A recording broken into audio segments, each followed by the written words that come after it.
On, guys, we're doing another chill stream, preview stream, with a very special guest. This is actually a first for this particular stream series that we're doing. We have Derek Paxton, who is the lead designer on Siege of Centauri.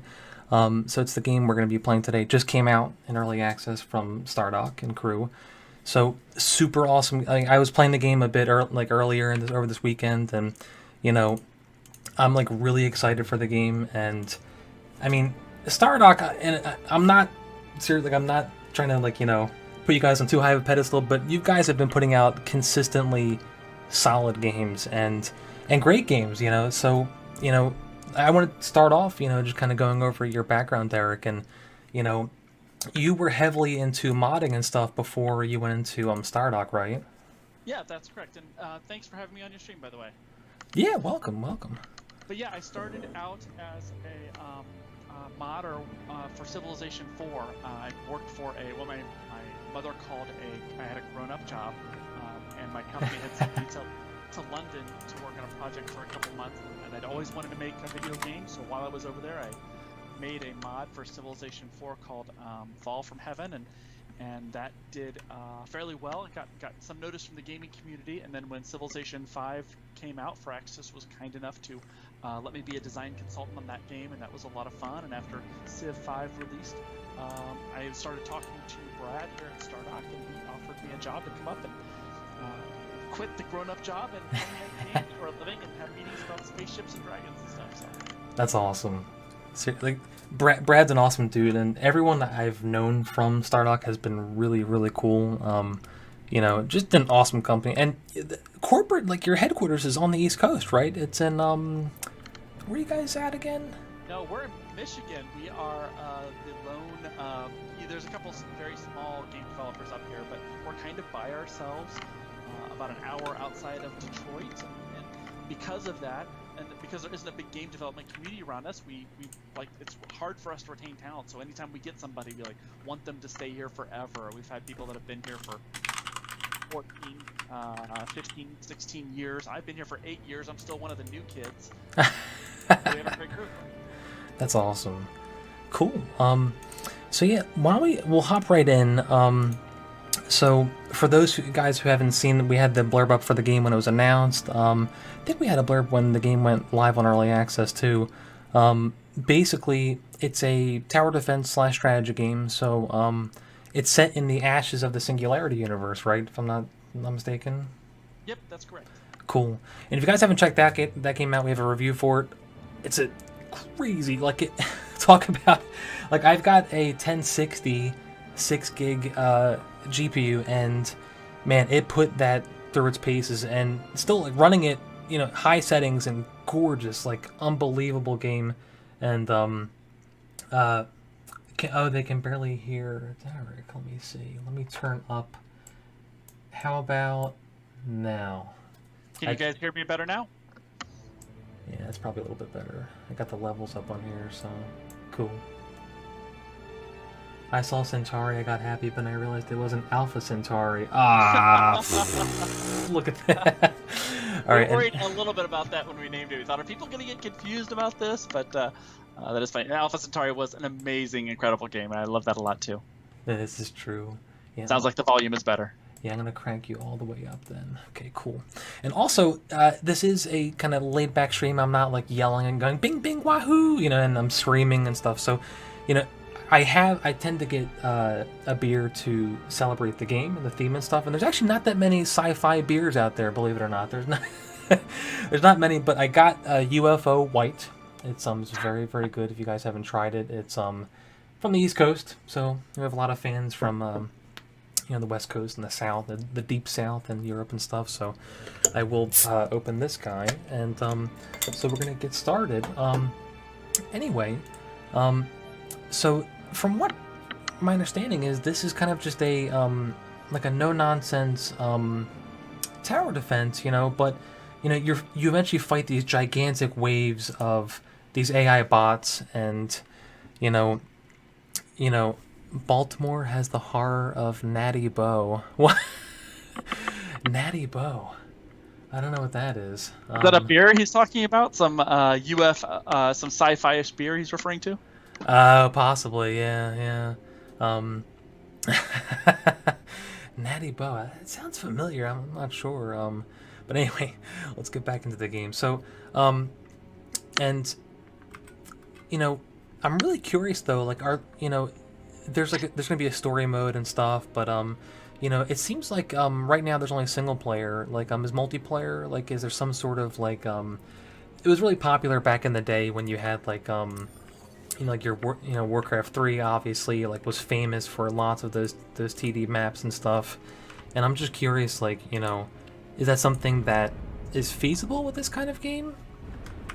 It is. Since it's in short bursts, we don't currently have multiplayer planned. It's the engine supports it. Ashes was, of course, you could have 14 players in one game together, but no, we're not currently planning for that here. So like you say, this is set in the Ashes of the Singularity universe. Ashes being a large-scale RTS game, and one of my favorite parts of that game was just attacking the base or having your base attacked. So we wanted to get out, the enormity of that game, the 1 hour, 2 hours that could take with all of the units, and really concentrate on that big, massive battle, which is what Siege of Centauri is. It's using your orbital abilities, placing your defenses to try to fight off these waves that start small and get much, much larger to the point where you have thousands of enemy units coming in at you.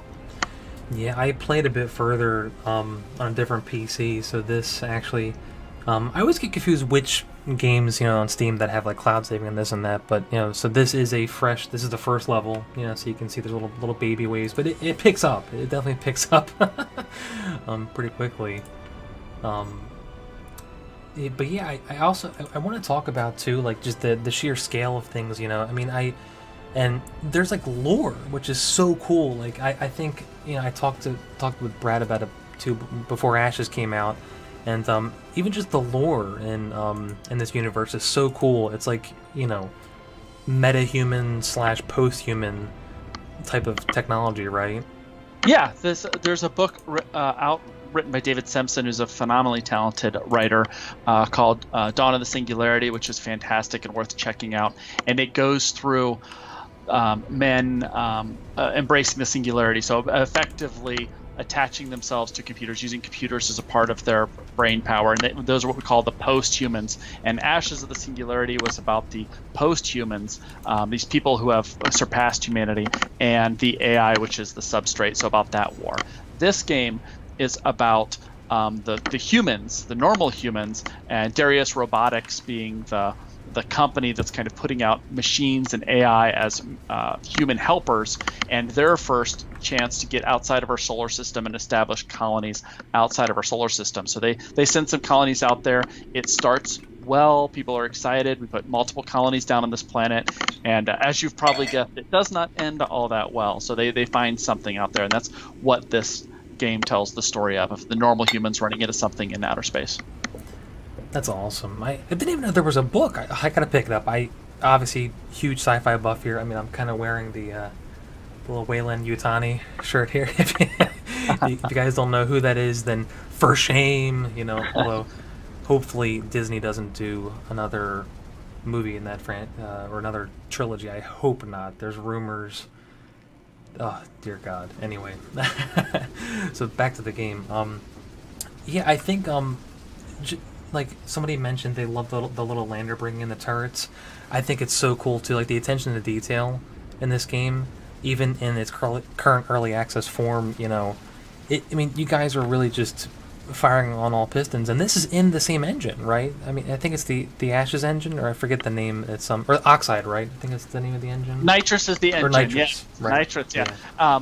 You're absolutely right. And we had to make a custom engine, proprietary internal engine, to make these games, because a lot of people, they see games like Skyrim that are big and beautiful. Skyrim's kind of a dated example, but they see these big, beautiful things. Like, that dragon looks amazing, and that building looks really cool, and they don't realize, that dragon is using 500 megs of your video card's texture memory right now, and that's okay, because the only thing that the game has to show is this little tiny bubble around your character. And if you decide to, and that's all that exists in the computer's mind, there's nothing happening on the other side of the world when you're running around fighting that dragon. There's There's no other AI activity that the game has to keep track of. It's just dealing with the very finite set of objects that are around you, the 2 other characters and the dragon, and it can use all of your video memory, all of your CPU cycles, handling that and making it look absolutely gorgeous.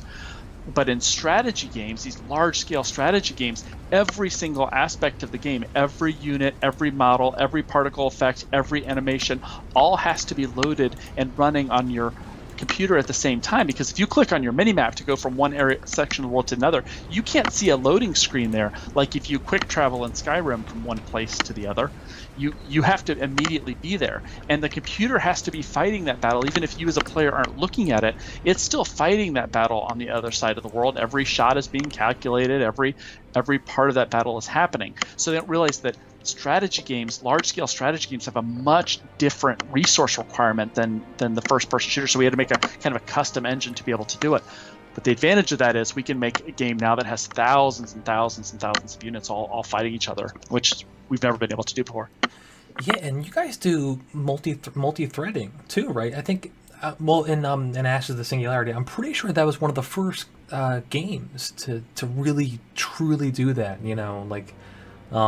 Which blew my mind, and you can see how well the game works. I don't want to name names, but there's a certain city builder that I streamed when it first came out, and it was poorly optimized. And I gotta say, same card that I ran Ashes on max settings with, and it was mind-boggling to see how debilitating a poorly optimized game and engine was. Yeah, it's more than just. So we have the fact that it's using. A lot of games will use more than one CPU, but they'll take a specific amount of work, like particle effects or AI, and they'll say, okay, well, everything is happening on your main processor on CPU 0, but we're going to do some particle effects on CPU 1, or we're going to do some AI on CPU 2. So they kind of farm out very specific tasks. So they're trying to make use of all of the power that's inside your computer. But the computers haven't been growing exponentially in processor speed over the past 10 years. They've been growing faster on now you have more processors in your computer. What's different about our engine is that it's core neutral. It doesn't have the concept of I'm going to put this on CPU 0 and this on CPU 1 and this on CPU 2. It will flood all of them with all available resources that the players have. So the more CPUs you have available to it, it's going to use them. Even to the point where if you put an AMD card in your computer and an NVIDIA graphics card in your computer, Ashes will make use of both of them. Oh, wow, that's awesome. Oh, look at this. Somebody said 2 stars for shame on the first map. That's funny. I did pretty good. I didn't leak any, but yeah. Here's a good question. What is your all-time favorite tower defense? Let's say to be more fair and neutral map, like let's say Warcraft 3 or just like a fan-made map. My wife and I used to play. Boy, I wish I could remember the name. There was a Warcraft 3 mod out there where you had each of the elements. There were 6 elements that you would play as, and it was really cool because it was one of the first ones where I could play together with my wife. And the way that you played together on that mod was when either of you rushed a wave, it rushed it for both of you. So you were kind of encouraged to kill waves as quickly as you could and then keep rushing because it would put pressure on the other player because it was the exact same waves, exact same layout. You were each placing your buildings differently. So that was a lot of fun. I can't remember the name off the top of my head. Yeah, I'm thinking it might have been like Element TD, I think. Yeah, I think that was it. I think you're right. God, Desktop Tower Defense was an old one. It was on Facebook and little Flash player. You just build your little paths out, so that was a lot of fun. I liked Defense Grid, the first one, a lot. I didn't care too much for Defense Grid 2, but Defense Grid 1 I had a lot of fun with. That's awesome. Oh yeah, Defense Grid was really good too. Yeah. Why don't we give away a code real quick? So we have Bob Saget in the chat, apparently. Ooh, you know what? Real quick, we'll do a question from a fan. Some guy asked, which tower defense games did you take inspiration from? That's a pretty good question. Yeah, I think the ones that I just named were a big. Defense Grid was really good. I like some of the mobile ones too. Kingdom Rush is really good, and I had a lot of fun with it. I really wanted this game to have a lot of orbital abilities, and Kingdom Rush is the only game that I know of off the top of my head where you had 3 different kind of abilities that you could use, and you were kind of juggling between them. So that was inspired a lot by Kingdom Rush. Defense Grid had the big laser blast, the big nuke that you could do, but there's only one, and it had that large cooldown between it, and I really wanted a little more variety there. So we went strongly into that direction. That all comes from Kingdom Rush. That's awesome. I played that before on my phone too. Like, it was really, really good. I was surprised, and it's kind of coming full circle with me, you know, being like a core gamer, and then just throwing things on my phone. I'm like, this is pretty fun, you know. I mean, it's, you know, and I think this game has that pick up and play feel, but you know, but it's made for. Oh no! I almost just leaked to that guy. Oh boy, might have to double up back here. Oh, you know, this is a good question. So you get refineries, and you get more income, and I haven't gotten too far in the current build of the game, but you know, I'm just really curious. Like, at its core, this is definitely a TD. You know, there isn't too much actual, you know, RTS mechanics on top of it, right? You have like your orbital abilities, but at its core, it's a TD, right? Yes, you're not going to be like building units out of factories or anything like that. So you're really concentrating on your defenses. We have the metal refinery that you see in this map, which the enemies will attack. So if they destroy that metal income goes away. We also have refineries on some maps that generate radioactives for you, which is used to power your orbital abilities. And on these maps where there's just one path, these early maps, there's just one path, so you're kind of best off to protect that metal refinery for as long as you can. But in later maps, what you'll see is there'll be multiple paths, and you have to make hard choices. Am I going to put the defenses around my radioactives refinery and protect those radioactives so I can use more orbitals? Do I want to put it around my metal refinery? Do I want to let both of them go and kind of, you know, collapse back around my colony and protect there? So you have to kind of make some choices how you're going to allocate your resources. That's awesome. Another 2 stars, man. How did you score? What was your score up on that leaderboard? 1968 total. Okay. Yeah. So, yeah. Okay. Cool. All right. One of my writers tuned in. I thought she was Caitlin. She has like a day job too, so I thought she was working tonight. That's cool. What's up, Kate? Got a lot of people in the chat now. Can you build stuff in the way too? Interesting. You can't build towers in the way.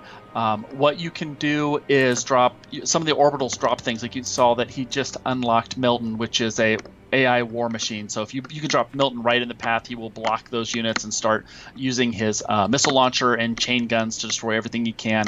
Another of the orbitals is reinforcements, which don't do a lot of damage, but they will absolutely get in the way and block anything coming through there. So you can try to hold enemies up at a particular point and let your towers wail on them. That's awesome. Oh wow. Holy crap, that's a big wave already. Oh no. Oh boy, I gotta plan this one out. I got my arc projector. Oh no, it's like right on the cusp. Ah man. Oh no. Oh no. It was a bad placement. Let's see if I can catch them down here. I don't know. We have we have a lot of things incoming. This is just early access, early version of the game.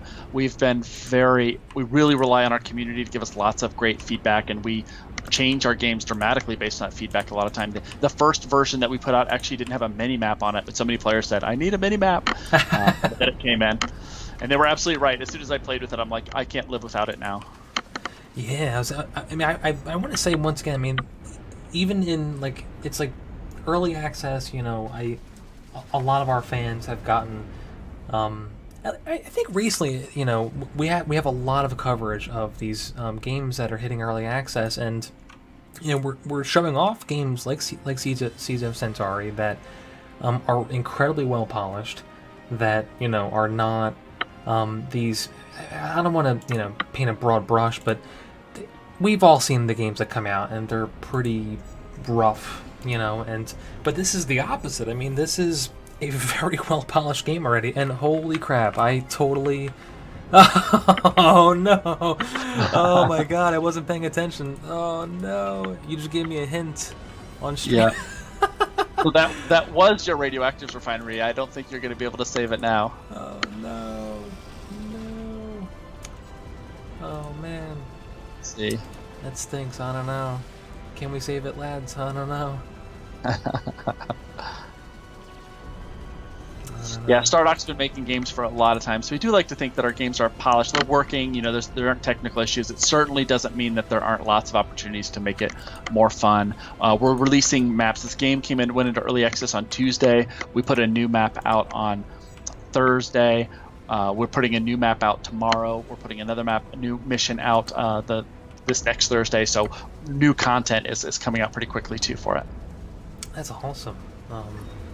Yeah, I'm gonna like we have where we'll do like multi streams for like one particular game. Medium, okay, cool, medium railgun. So obviously I love tower defense games. That's pretty, you know, the fans know this. So this is definitely yeah, we lost it. Look at that. Well, lesson learned. I forgot that. Okay, cool.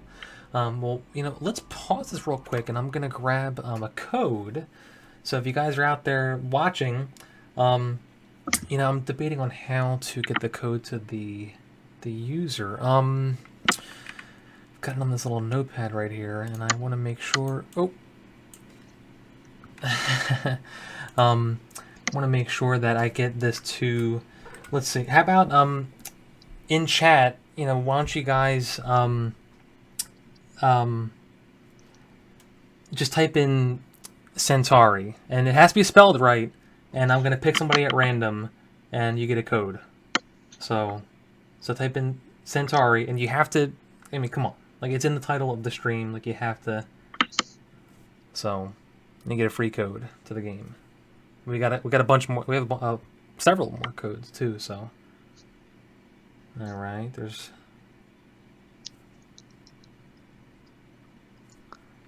Man, nobody. Okay. Got a couple.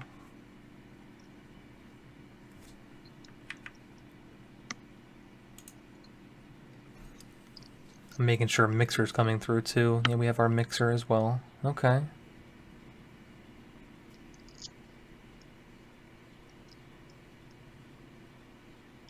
There's a bit of a delay too. Like I'm watching the Twitch playback. There's a couple of responses in there that are not showing up in the restream. There's a bit of a delay, so there's several more in Twitch. Okay. So we're gonna give a code to I don't know.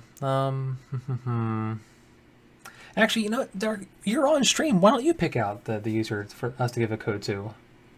Oh, you want me just to pick one of these guys that's gonna get a free copy of the game? Yeah, of course. I would pick Raven 28256 because Raven told me the cool information that Kingdom Rush is a board game on Kickstarter, which is fantastic, and I'm absolutely going to check that out. So I appreciate him. All right, cool. So Raven, let me see. You know, I don't think I can send you. Oh yeah, I can whisper you on Twitch. Okay, so I'm gonna whisper you. I'm gonna /whisper you a code. So stay tuned. I'm gonna send you a code right now.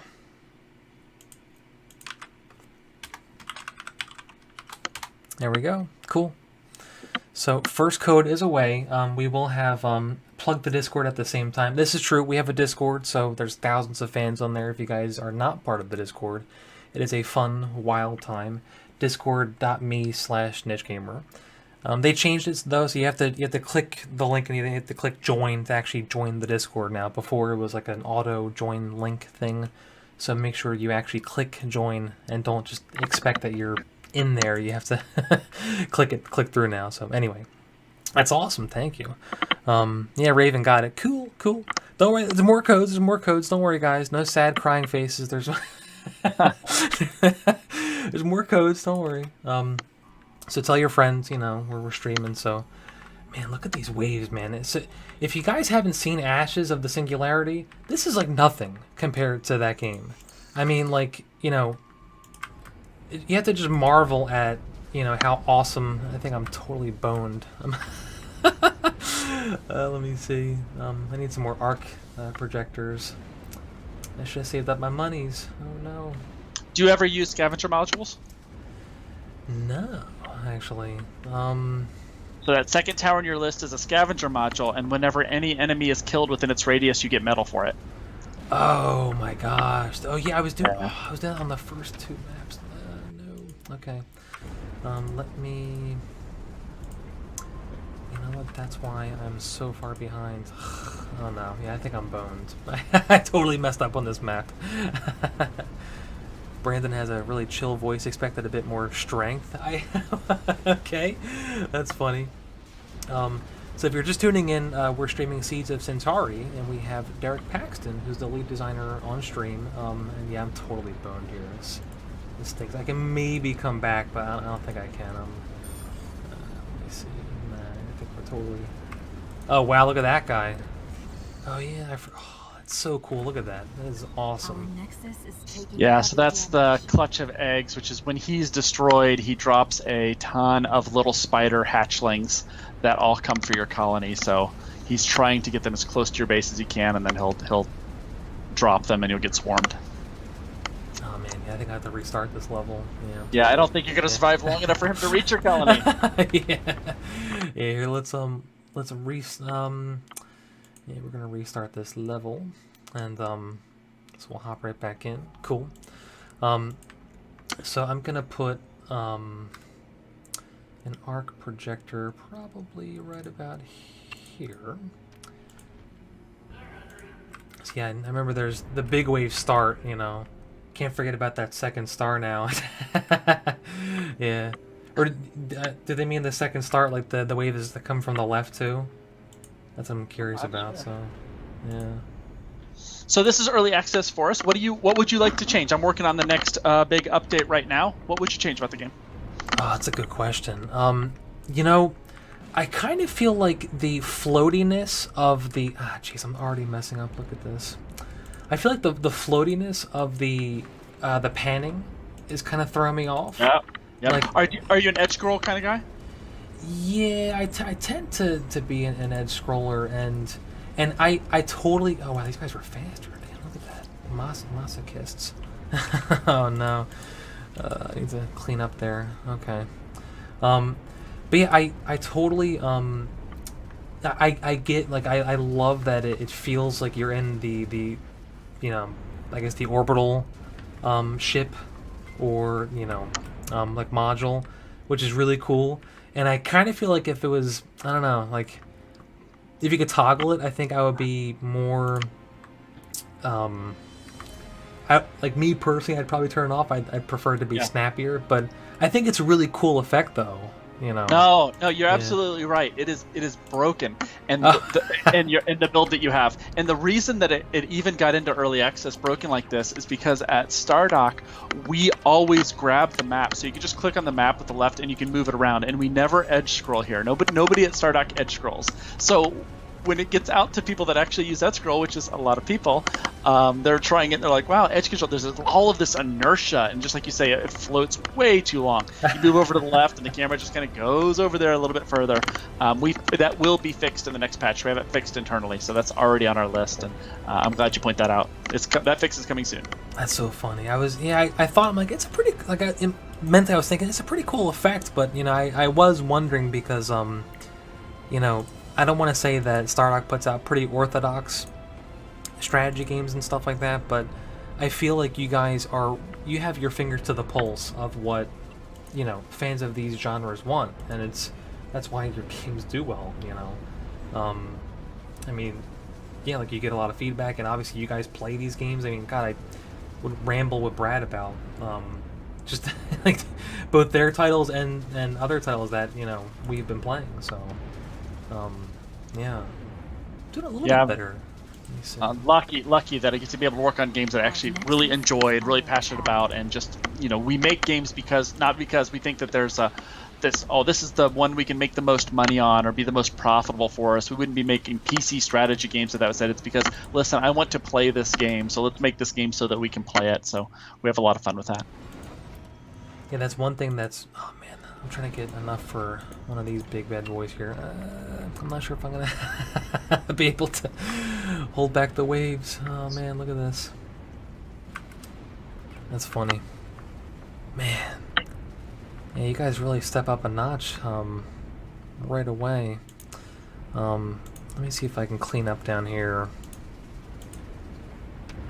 I don't know. Usually, I'm not sure like what your strategy is like. Like when you play TDs, do you tend to go for right at the source, or do you try to spread about as you're going through like your different paths? We really tried to make sure with this game there was no right answer to that question. It really depends on the map.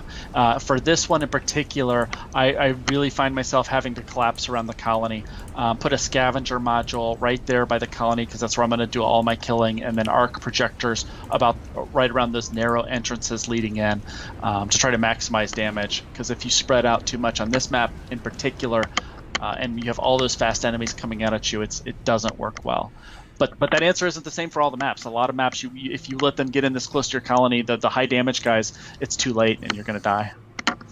Yeah, I was going to say, like, I feel like you guys have really been, just with, you know, the levels that are currently in early access, like, you know, you really are, you know, taking different strategies with each one. And, you know, it's not just, oh, well, you know, it's a big blanket slate, and, you know, a lot of you know, fans. We've all played those types of TD games, and they're not really like they're not true tower defense games. And you know, we've played the ones that also really don't. Man, this guy is like wrecking house. Totally not doing enough damage on this guy.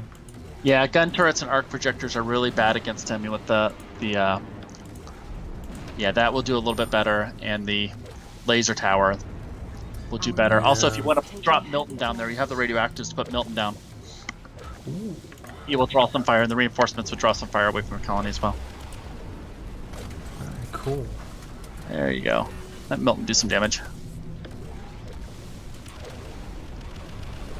I don't think it's going to be time. Yeah. But you were distracted talking to me. Oh, actually, you killed him. Now his little spiders. Oh, come on. Oh my god. Oh! Oh my gosh! You beat you beat the last boss and lost your colony at the same time. I've always been saying it's happened like 3 times in house, and I keep telling him we need a special award for when that happens. Here, cheers to that. That's amazing. Wow. Well, you got a victory star and defeat. Oh man, that's funny. Well, to celebrate, let's give out another code. I'm not gonna crack the whip at you, Derek. But last time we were trying to go with a theme, and let's try doing it again. So we'll do so try typing in Centauri. It has to be spelled properly. I'm not sure if I'm pronouncing it properly, but Centauri? Centauri? I think it's Centauri, right? Centauri, so, yeah. Yes, right. Centauri. So type out Centauri in the chat, and we will pick a random fan to get another code for this awesome game, Seeds of Centauri, that just came out, early access, and we'll give you a code. The Yogensha Lunarian Fox. Okay. Someone said feels bad, man. That's pretty funny. Oh man. Oh nice, we have some fans asking for some older Stardock stuff. You probably can't say anything about it, but have you guys ever considered revisiting Demigod? Always loved that game. Yeah, that was a good game. Demigod was made by Chris Taylor at Gas Powered Games. Stardock published it, but it was developed by Gas Powered Games and made by Chris Taylor. So I don't feel like I feel like if we were to see a new Demigod, we'd want Chris Taylor making it. So we'd be excited to see that. We'd certainly be excited to publish it, but no, we don't have any plans to make it, certainly without Chris. Oh yeah, Gas Powered's gone, right? Yeah. Yeah. Dang, that's a shame. Okay, so I'm gonna pick Let me see. We've got people from. I see. This is the problem. I'm looking at Twitch and YouTube comments. It's interesting. Look at the Twitch comments are not coming over to. Oh boy, it's a restream. Okay. So let's go with Toothless. Let's give you a code. Toothless 420. 420 just passed, which is interesting. And today's Earth Day. So actually, I'm wondering how can I give it to you. You know what? Shoot an email to contest@nichegamer.com, and I will give you the code tonight. I'm going to put a note next to the code in my list here that this one is for Toothless 420. Because I can respond in Twitch, but not on YouTube, so we're just gonna do it that way so we can keep streaming. So keep playing. Man, yeah, this level's kicking my butt. Someone's like, can't forget. You actually beat it. You got the victory, and so you're on to the next level. So you got the victory and died at the same time. So. Oh yeah, that's right. That is so fun. Oh man, that's funny. Wow. Lunarian Fox asked, is there a marker to know which enemies are coming from which entrances? Yes, in the wave panel at the top of the screen, if you mouse over it, it tells you where they're going to come from. So you can see any of the enemies that are out there that are in your wave panel. You say, okay, the next one's going to come from the left, and then the next one after that's coming from the top, so you can check that out. In the patch that's getting ready to come out in the update, you can click on any unit that's on your map, and it shows you the entire path that they're going to take. So on the larger maps that are coming, where there's multiple ways that they can go, you can kind of see, all right, this guy's going to take the long way around. This guy's going to come directly from my colony. Oh, wow. So this one, let's see. Actually, first and foremost, I should be pausing this and actually looking at the map real quick before I start throwing towers down. So no units will come out until you place a tower. So you don't have to pause. You can just... Okay. You can take your time, survey the map a little bit, figure out what's going on. Okay, cool. Good to know. And one thing I gotta say, like, I'm assuming, the game already looks great, but I'm just assuming you guys are gonna bump it up. Obviously, I mean, if you guys haven't seen Ashes, I cannot recommend the game enough. Like, and someone earlier mentioned, I meant to point out the comment was pretty funny. They said, can't wait to get a PC where I can actually launch Ashes, not have the PC melt. It's like, it's not like.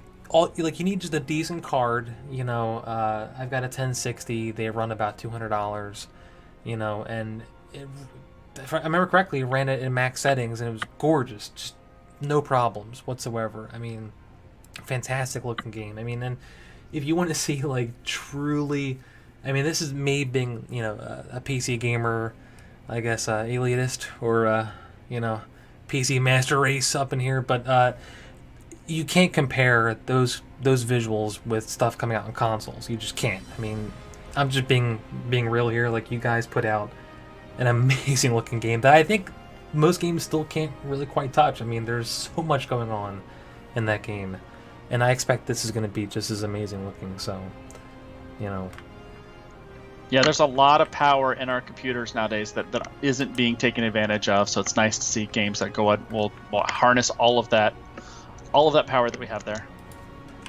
Yeah, I'm gonna see, I'm gonna throw a couple of these guys down, and then a scavenger, and then a couple over here. Oh wow, got some fast boys already. Oh no, I'm leaking already. No. Oh man, let me see. I might do this corrosion tower up here too, just to get them started, but let me see. And your colony has some defenses, so those fast ones will get to your colony, but yeah, they're certainly not going to take it out. I'm glad people are appreciating the drop pods. Early versions of the game did not have it, and it really makes we really wanted the act of placing a tower to feel fun, like I'm stamping something on the board, and the drop pod really worked out really well for it. Yeah, I mean, I think overall, just the style is fantastic. I mean, obviously it pulls from Ashes, and I mean, look at this. You guys are seeing, I'm zooming in real close. I mean, the particle effects, everything looks fantastic. And if I remember correctly, I'm assuming you're using the same tech. These are not canned animations. These are actual, like projectiles and stuff, you know, like. Oh, absolutely. Yeah, you're right. Everything is casting real light in the environment. The projectiles are all real objects. Because you can tell it just looks wrong to your eyes when it isn't done that way. Yeah, all those missiles that you see those destructors lobbing at your colony are actually, casting light in the environment around them. That's awesome. Yeah, someone said the drop pods from 40K. They hated towers just popping out. Yeah, I mean, this game really is. Oh, jeez, I should. Oh man, this is funny. Normally, I've been on a streak playing, city builders and kind of 4X type games recently. So this is a big change of pace for me from the previous several streams. So bear with me. I am getting back into the Can I tell you, I worked on Ashes not as lead designer, but just as one of the designers on the game, and had worked on it for, I don't know, 2 years before it released. And then the day it released, I got on a stream with one of the streamers and to play him. And I was like, I'll be nice to him. I've been playing this for years, so I'll try to take it easy on him. And he absolutely decimated, just destroyed me at the game, to the point where I had to ask him to play co-op with me because it was embarrassing how badly he was beating me. Wow. Some people just have this in their genes. They're so good at it. Yeah, I tell you what, like I've been playing strategy games and, of all shapes and sizes for most of my, human life, or I guess, my current life, I don't know. And, I've always loved them a lot. Man, I am being trashed right now. These guys are just not going down. Man.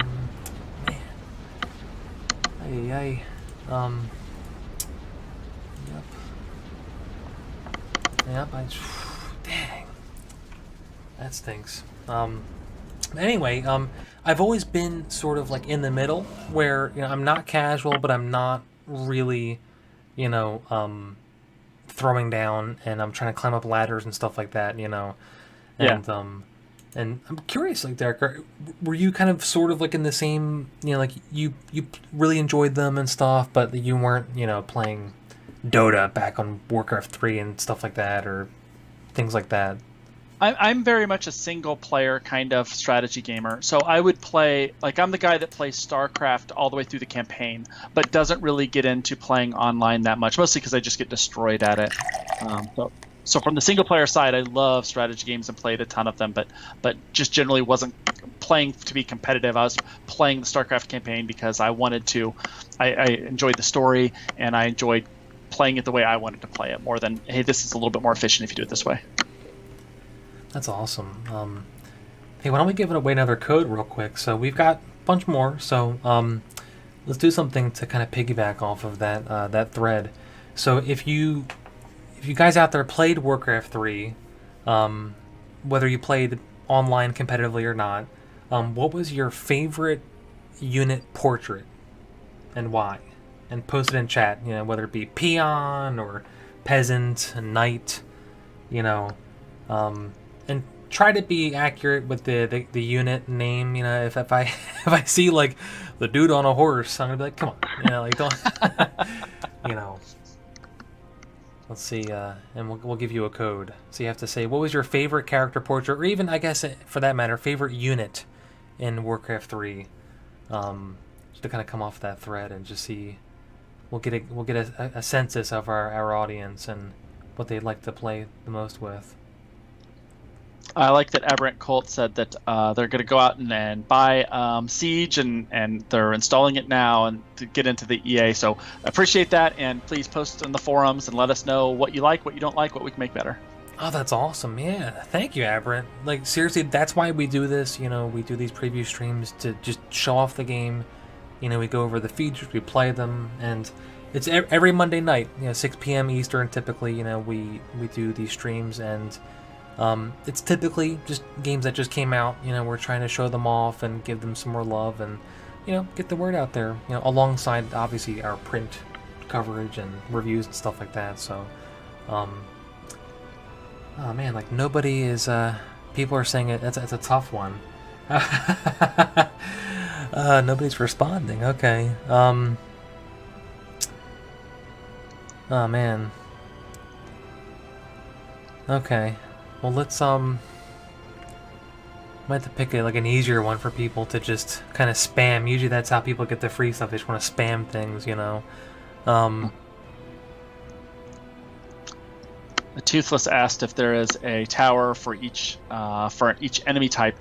Not in general. There's lots of enemy types, some of which aren't in the early access yet. You're going to see a flying transport that comes in later, and if it doesn't get knocked out of the sky before it gets to the location that it's going to set down, it will drop a lot of enemy units at that place. So you try to take it out before it ever gets a chance to land.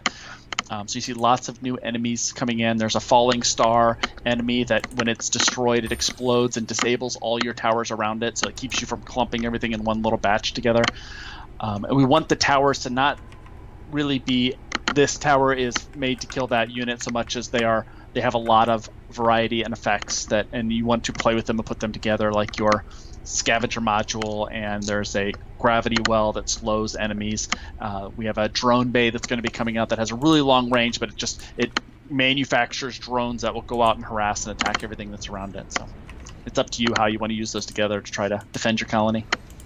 Man, that's awesome. I kind of feel bad because I wanted, like, it's funny, there are other streamers out there who, you know, they do these kind of, I don't want to say like laugh rolls and stuff, but you know, I tend to think that we tend to be just a website for the kind of the regular gamers who are just trying to have fun and just play the game. So, you know, usually the streams, you know, I'm just playing them and just talking about the game. So it's kind of hard to juggle doing the giveaway and stuff. So we'll probably do the rest of the codes later on in the stream. So I'd rather focus on the Q&A because, you know, we are blessed with your presence, Derek. So, yeah.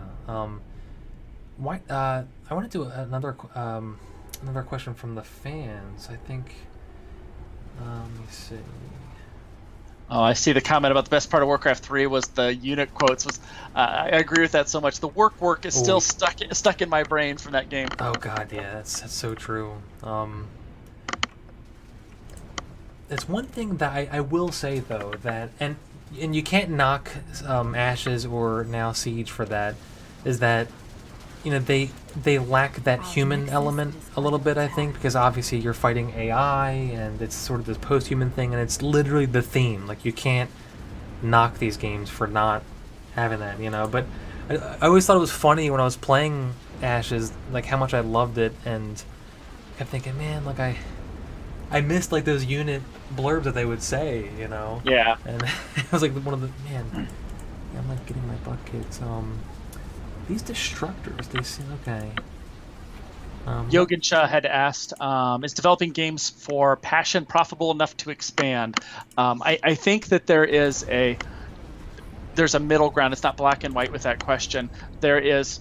Stardock doesn't make games just because we think that's the most profitable game to make, and we make games that we love, but we try to find games that we love that are also profitable to make, and we'll have a user community out there that will support them.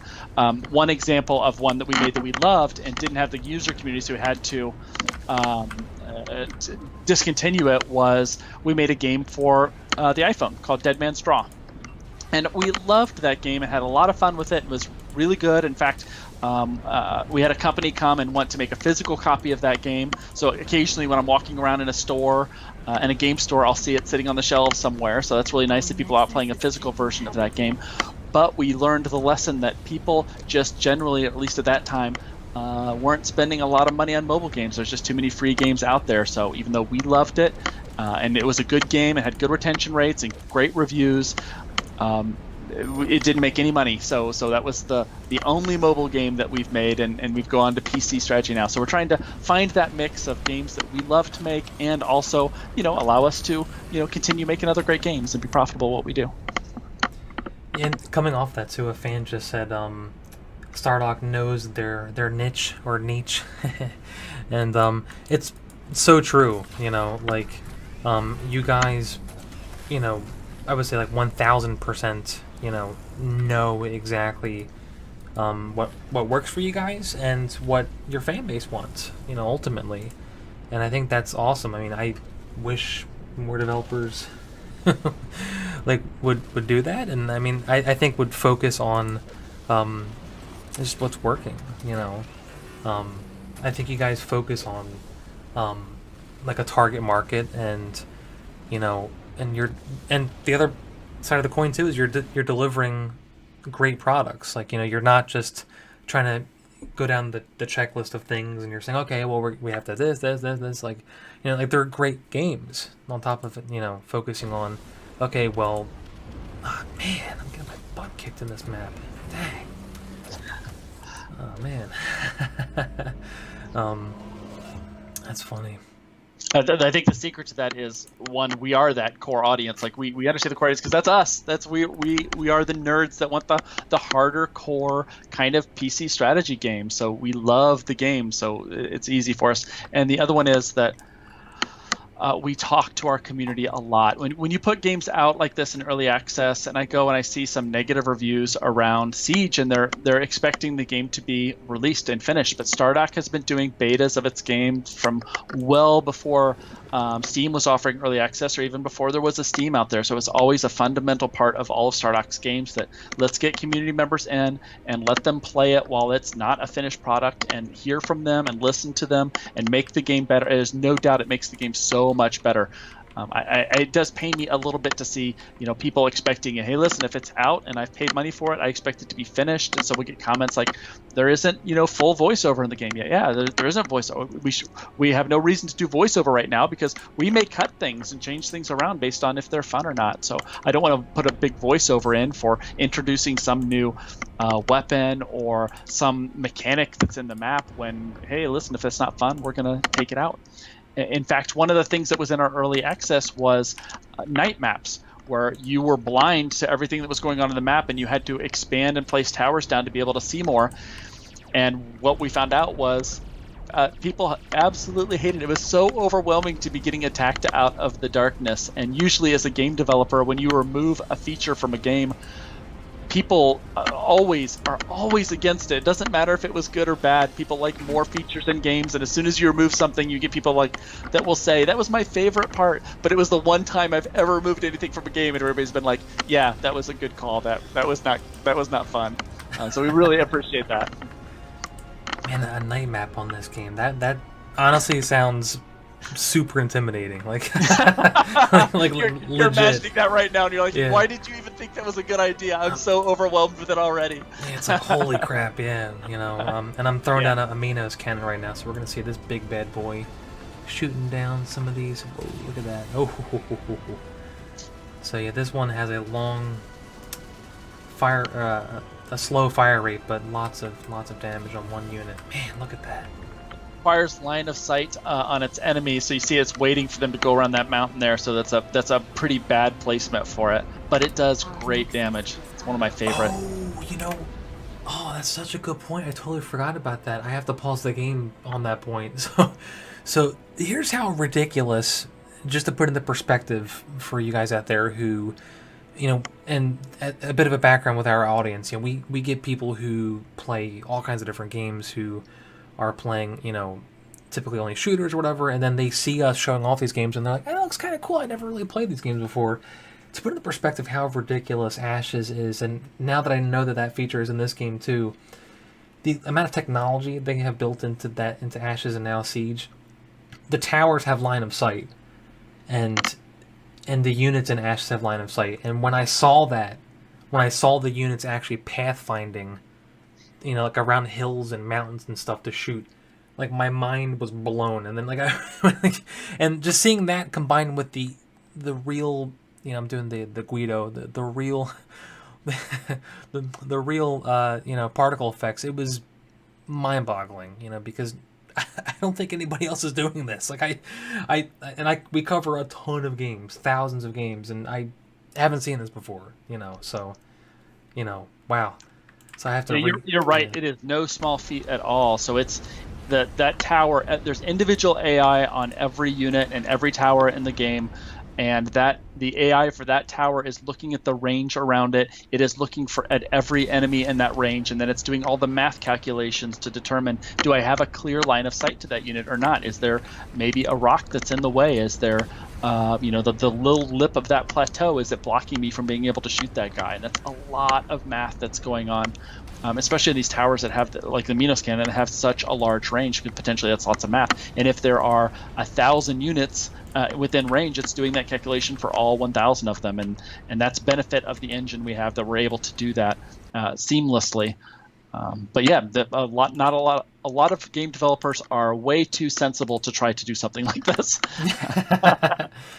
Well, that's the cool thing about you guys being, like you guys run the show, and you're developing and publishing, and I think it really it warms the cockles of my heart, because ever since we launched the site and we've been covering stuff from Stardock, it was clear right away. I mean, obviously I played Stardock games before I launched the Niche Gamer years ago, and man, I thought I had this wave down, but maybe not. Toothless just asked about customization for towers. If you start the early access right now, you'll see there's an equip button that's grayed out for coming soon, and that's the place where you will be able to decide what towers you're going to take in, because there's going to be more towers available in the game than is in the UI right now. What orbitals you're going to take in and how to customize those. So we're looking forward to letting players kind of choose their individual strategy, what towers they like most, or maybe just what towers they need for this particular mission. That's awesome. Oh my god. like that on top of this game, I mean, I can already tell like this is going to be just an insanely robust TD game. I mean, with on top of that, like these meta level mechanics that you just don't really get. I mean, even with regular strategy games, I mean, it's mind-boggling. Yep. Cool. All right. Well, I have to drop. Do you have any last questions for me before I go?